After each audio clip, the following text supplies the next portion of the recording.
অসুবিধাটো কি আছে CBSE পৰা স্কুলৰ পৰা ল'ৰা এখন সেৱা থাকিলে এখন CBSE থাকিলে এতিয়া চইচ অফ এ গাৰ্জেন মই ক'ত যাওঁ আমিতো গাৰ্জেনক কোৱা নাই যে কম্পালসৰিলি আপুনি CBSEত এডমিশন দিয়ক ইয়াত তিনিটা অপচন আছে আপোনাক মই ভাতৰ লগত এটা ভেজিটেৰিয়ানও দিম নন ভেজিটেৰিয়ানও দিম শাক পাচলিও দিম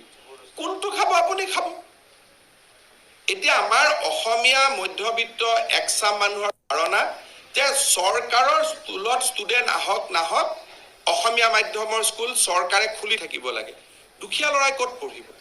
ৰিক্সালা ঠেলালা লৰাই নিজৰ পকেটৰ পইচা বাপেক মাকৰ কপালৰ ঘাম মাটিত পেলোৱা টকা দি ইংলিছ স্কুলত পঢ়ে সেই দুখীয়া মানুহজনৰ লগত মই থিয় হ'ব নালাগিব নেকি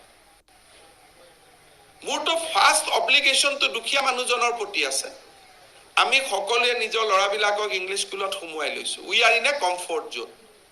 তাৰ পিছত মই কৈ আছো যে ৰিক্সালা ঠেলালা ল'ৰাৰ কাৰণে এখন অসমীয়া স্কুল পাতি দিম তাতে যি নহওক তাতেই তেওঁ যাব লাগিব হ'ব নোৱাৰে চৰকাৰৰ দায়িত্ব আছে বড়ো মিডিয়ামো পাতিব অসমীয়া মিডিয়াম ইংৰাজী মিডিয়াম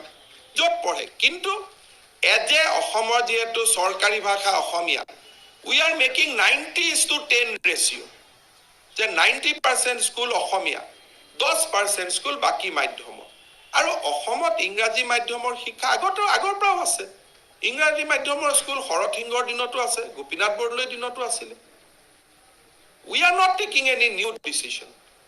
আজি আপোনালোকে হাফলঙত যাওক অল ইংলিছ মিডিয়াম স্কুল বঙালী স্কুল পাতিছিল গোপীনাথ বৰদলৈ হৰথিংগৰ দিনত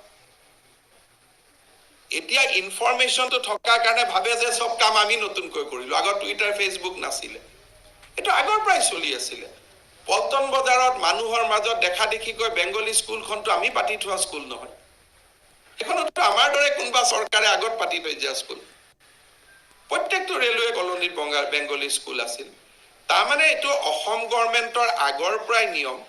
যে জুন মিডিয়ামত জুনে পঢ়িব খোজে তাতেই তাৰ স্কুল পাতি